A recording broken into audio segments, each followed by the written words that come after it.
Hi! The sun's really nice today, so my grandma and my cat took my filming spot, but that's okay. I'm in my dad's room. My dad is a hoarder, so you can see this side of the room is really scary. Anyways, today we're gonna do some thrift flipping. I've accumulated so many items in the past few months that I've been meaning to upcycle, and I just haven't done it because I'm lazy. So today that's what we're gonna do, and I have not picked out the items yet, so I'm not gonna show you right now what I'm flipping. We'll just figure it out as we go along with the video.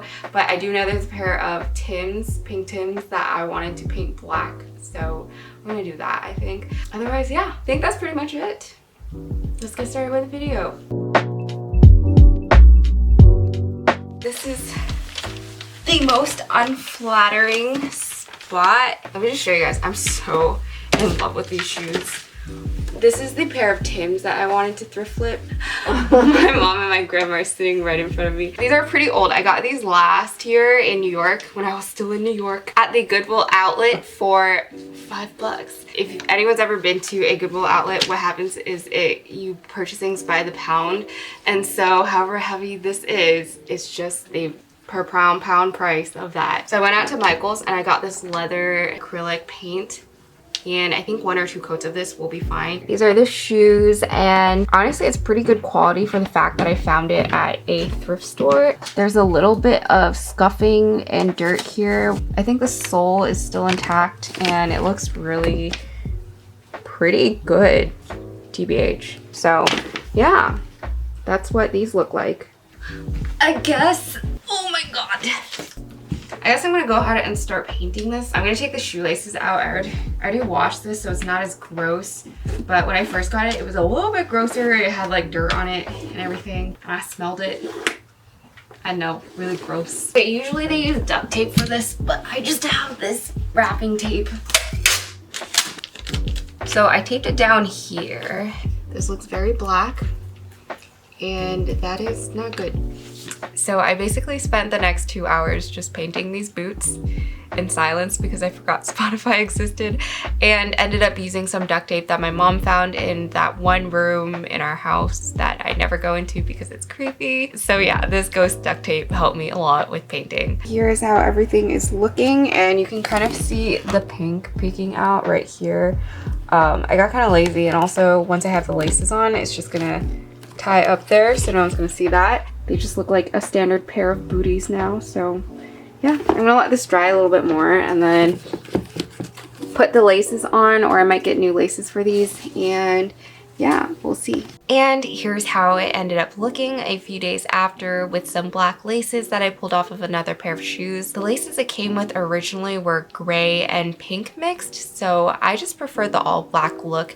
I know some of you guys might be cringing on the inside because the pink was kind of cute, but for the record, pink is pretty hard to pair with outfits. And so overall, I am pleased with how these turned out.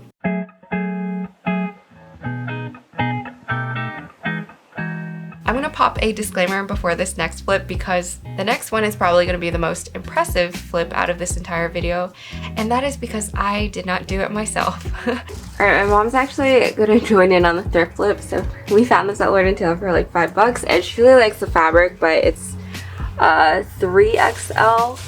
So she's actually gonna take this apart and make something out of it. Why do I sound like I'm sick? Also, she already started ripping apart the sleeve, so that's why it looks a little undone right now. And these are the little balls that my mom's already rolled up. So yeah, there's my mom taking apart this sweater, and she has the head, and I guess we just keep on ripping until we get the balls.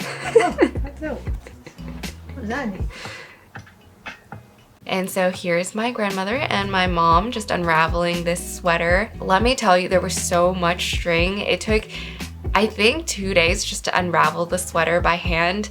And don't worry, I also helped out when I wasn't filming, but this took a while. Another disclaimer is that I'm not a knitter, so I can't explain for the life of me what magic she's doing, but I just wanted to show you guys what she made because I think it's really darn cool. And then this is my mom doing her thing. I did not realize how slow knitting takes, but wow, for any of you guys that are knitters out there, you guys honestly amaze me. Knitting is such an intricate and meticulous skill.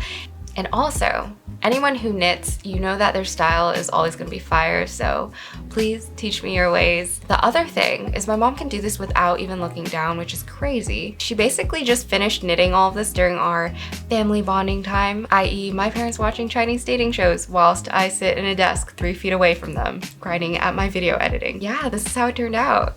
I'm screaming on the inside because this is so cute. If you guys are curious of the other things my mom's knit before, she used to make almost all of her clothes back in the 90s. So I will link a video in the cards above with a bunch of cute ass pieces that my mom made in the 90s for herself. And yeah, anyways, back to my sad attempts at upcycling my clothes.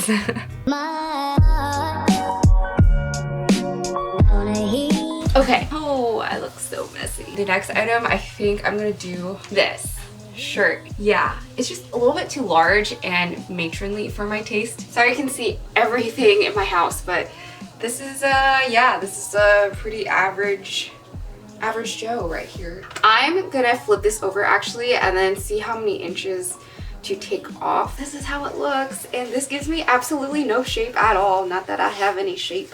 I'm feeling I can take like 1 inch from each side. Can't speak. So I don't know if you can see this, but I went ahead and just eyeballed this and stitched a seam along this edge and on the sleeves. I actually had to do it twice on the sleeves because it was still big after I did the first one. So before I cut this, I'm going to do the same thing on the other side, and I'm going to actually use some pins to pin it in place so one side isn't more or less cut down than the other one.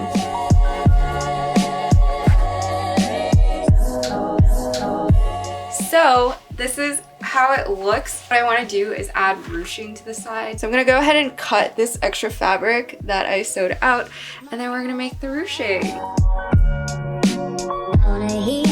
Okay, this is what it looks like right now. And we don't have a lot of fabric left, but this is a waste-free zone, so we're going to try to use everything here and turn this into the side straps. Note that this whole side strap ordeal took way too long. So here I am with my trusty seam ripper and a ton of scrap fabrics post seam ripping. In my head, I thought I would just be piecing together a puzzle and like bada bing, bada boom, perfect long strip of fabric, but no. That did not happen. It took me so long to figure out how to use up all of this fabric efficiently, and I finally made 4 straps, as you can see here. And then it was such a pain just flipping the straps over since I stitched it inside out and the straps were so thin. But yeah, after a few hours, I had these 4 straps. And now comes the fun part, which is just ironing down the fabric that I sewed and adding the straps. I ended up using all the fabric, so I had to take this leftover fabric from my last thrift flip and cut out a rectangular piece that would fit over it, ironed that on, pinned it down, sewed it on, and all that was left was basically just pulling the straps through the added rows. Then at the very top there, I just sewed it up, and voila, nice ruching, although you can't really see it here. Hello. So it's another one of those videos where my hair changes color halfway through because I am too lazy to finish a video in one sitting. And also this took longer than I expected. But here's the shirt, and I think it turned out really cool. There was a lot of extra fabric here, so that's why it kind of looks weird, like bunched up. But I mean, for what it's worth, I think I did what I wanted to, and it's wearable and it looks so much more fitted than the original frumpy top that this was. And yeah, this is how it looks. I don't know how to model this. And if I don't want it to be super short, I can also just pull it down like that.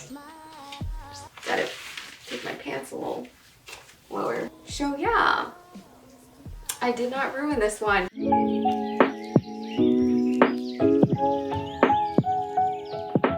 On to the next item. My dad gave me this and I feel so bad. I actually threw this in the wash with a pair of black pants and I didn't know it would stain it like this. My plan is to bleach tie-dye this. I'm hoping the bleach tie-dye doesn't ruin it. And then I'm going to turn it into a 2-piece set, which is the most basic flip that I see on YouTube. But I feel like that's what I can do to salvage this. So let us begin. I also soaked this in vinegar because someone said that that would get stains out, and it didn't work. And now this just reeks of vinegar. Welcome to episode 1,000,000,000 of Sarah plays with bleach in her bathroom. If you guys don't know how to bleach tie-dye, I have a video on it.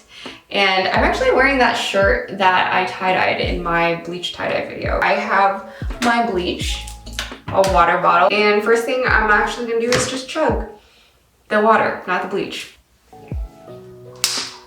Did anyone else do this when they were a kid? I used to like poke a hole in my water bottles and just drink it. I don't really know what pattern we're going for today, so I'm just gonna do this randomly. I think I'm just gonna go at it. Okay, I don't know why my door is moving, but it is. I swear I'm not doing that. I feel like this bathroom is haunted. Okay, low-key, to be honest, this shirt kind of looks diseased. So I left the bleach in for about 45 minutes. And if you do this, do not, I repeat, do not leave your bleach in for that long. Basically, when I tried to sew on the fabric, it would leave a lot of holes from the needle, and it shouldn't do that. Essentially, a ton of damage was done to the fabric, so be careful. Also use gloves if you do this. Thank you for coming to my TED Talk. Hello, we are back in my basement, and this is finished washing or drying, and it actually looks pretty flippin' cool. Yeah, let's go ahead and crop it. Also, I found this elastic somewhere lying around in our basement, so I'm gonna use this. I really don't know where this came from. I just eyeballed the place where I wanted to cut this and went ahead and did that. I used to do this all the time in college. I would just crop any t-shirt or sweatshirt that I had. So cutting straight lines is one of my special skills. But that wasn't the hard part because the shorts were a little bit more difficult than I thought it would be to get right. Literally every short tutorial that I could find on YouTube was telling me to use an existing pair of shorts to cut out the pattern, but here's the thing, I don't really wear shorts, so I did not have a pair of shorts that I wanted to use. I don't know why I picked out this particular pair of pants, but this is a very stylish checkered hot pink stunner from Kohl's back in the day. I also spent this time binge listening to Ariana Grande songs and thinking about all the times my ex did me wrong. Anyways, it was really hard to get these lines right. Like you can clearly see I sewed many, many times because the fit was not fitting. It was just not working. And then I ran out of fabric again. So I spent a little while piecing together the scrap fabrics, and this time was harder because I was left with only triangular pieces instead of that long strip of fabric that I had from the top earlier. So I just did some college level geometry trying to get this to fit, and I really thought I had run out of fabric, but somehow I managed to barely finesse this band, which I ironed down and then pinned to the shorts and then sewed up. You said forever, now I drive along past your street. Okay, so this is the set now, and the shorts turned out kind of weird, not gonna lie. Just a lot of interesting crotch action going on there. I actually didn't add this slit, it was just in the shirt, and it's a little big. Hello, socks. Also, these are my fuzzy socks for today. But yeah, you really can't go wrong with cropping a shirt unless you crop it too short. But this is how it looks, and I really like the set, and I think the tie-dye bleach actually worked. So yeah, it's just a 360. But yeah, that is the video for today, and if you guys like my face, please like and subscribe, and if you don't like my face, please also like and subscribe. I will catch you guys next time. Peace.